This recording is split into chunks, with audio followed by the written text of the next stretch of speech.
Okey, ni dia kat depan saya ni saya nak tunjuk kat korang lah berkenaan dengan perumah bakteria. Ataupun apa orang panggil macam ni, panggil nanopiller. Itu mountain, nano mountain Lepas tu nano brick. Saya pun banyak lupa lah yang tu apa tu? Bioball. Yang ini semua perumah yang tengah-tengah ni saya letak. Dia sebenarnya korang boleh letak juga kat dalam macam ni. Korang boleh juga letak kat dalam filter lah. Kalau filter tu lebih better sebab bila korang clean air ke apa kan, dia tak adalah perumah apa bakteria tu mati. Sebab bila korang kena saja air yang berklorin, bakteria tu akan mati. Sebab apa?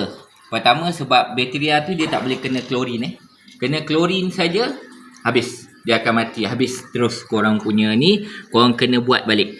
Macam saya selalu saya akan water change separuh. Kat sini saya akan water change kat sini separuh. Lepas tu saya akan tambah air, letak terus klorin. Jadi korang punya bakteria tu tahanlah lama. Sebab ada setengah dia orang cuci 100%. 100% korang punya ni kena keluarkan lah. Keluarkan yang media ni. Baru korang mudah. Dia fungsi dia pertama untuk air korang lah kekal jernih. Lepas tu dia ada juga berapa pH untuk kekalkan apa semua. Apa-apa korang boleh tengoklah sendiri dalam saya punya YouTube channel ke, dalam korang punya Google ke, korang search. Setiap perumah ni dia ada function dia. Dia ada fungsi dia tersendiri.